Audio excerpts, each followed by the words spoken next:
പഴയ വീടുകളും ബിൽഡിങ്ങുകളൊക്കെ വാങ്ങി പൊളിച്ച് വിൽക്കുന്ന ബിസിനസ്സാണ് എൻ്റെത്. നല്ല മരപ്പണികളുള്ള ഒരു കോലക ഇവിടെ ഉണ്ടെന്നൊരു ചങ്ങാതി വന്ന് പറഞ്ഞു. അങ്ങനെ ഞാൻ ഈ കുടുക്കി വന്ന് ചാടിയത്. കുറച്ച് പൈസ അഡ്വാൻസും കൊടുത്തുപോയി. ഇനി എന്നെ രക്ഷിക്കണമെങ്കിൽ തമ്പുരാൻ വിചാരിക്കണം. ഇത്രയും വലിയൊരു ബിസിനസ് ആദ്യ ബ്രോക്കർമാരുടെ കണക്ക് ശരിയാണെങ്കിൽ അവിടെ മരപ്പണി ഒരുപാടുണ്ട്. തേക്കും വീട്ടിയാകിലും വേറെ മരം കൂട്ടി തൊട്ടിട്ടില്ല. എന്റെ കാശ് മുതലാവേണ്ടതാണ്. ബാംഗ്ലൂരിൽ നമ്മുടെ പഴയ വാതിലിനും ജാലകത്തിനൊക്കെ നല്ല മാർക്കറ്റാണ്. കല്ലും ഓടൊക്കെ ഞാൻ ഇവിടുത്തെ ലോക്കൽ മാർക്കറ്റിൽ കൊടുക്കും. എന്നെ ഇപ്പൊ തമ്പുരാൻ സഹായിച്ചാലേ ആ മണ്ണൊരു മര്യാദ വിലയ്ക്കാൻ തമ്പുരാനെ തന്നേക്കാം. ആ മണ്ണിൽ എനിക്ക് താല്പര്യമില്ല. താനത് പൊളിച്ചെടുത്ത് വിൽക്കാൻ തന്നെയാണല്ലോ അല്ലേ? അതെ, അല്ലാതെ ഞാനിവിടെ കയറി താമസിക്കുക തമ്പുരാൻ. ഈ പട്ടിക്കാട്ടിൽ വന്ന് നമ്മൾ എന്തൊട്ട് ചെയ്യാനാ? കെട്ടിടം പൊളിക്കാനാണെങ്കിൽ പിന്നെ താൻ എന്തിനാ സ്ഥലം വിലയ്ക്ക് വാങ്ങിക്കണം? എന്റെ ഒരു ഏർപ്പാട് അങ്ങനെ.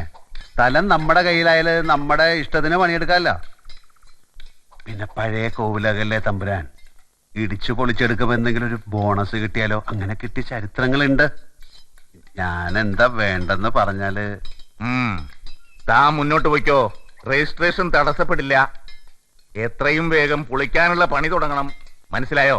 പിന്നെന്താ, രജിസ്ട്രേഷൻ കഴിഞ്ഞാ പിന്നെ എനിക്കും പണിക്കാർക്കും ദാന്ന് പറയുന്ന ടൈം മതി. എനിക്ക് ധൈര്യമായിട്ട് പോവാലോ. പോവാം.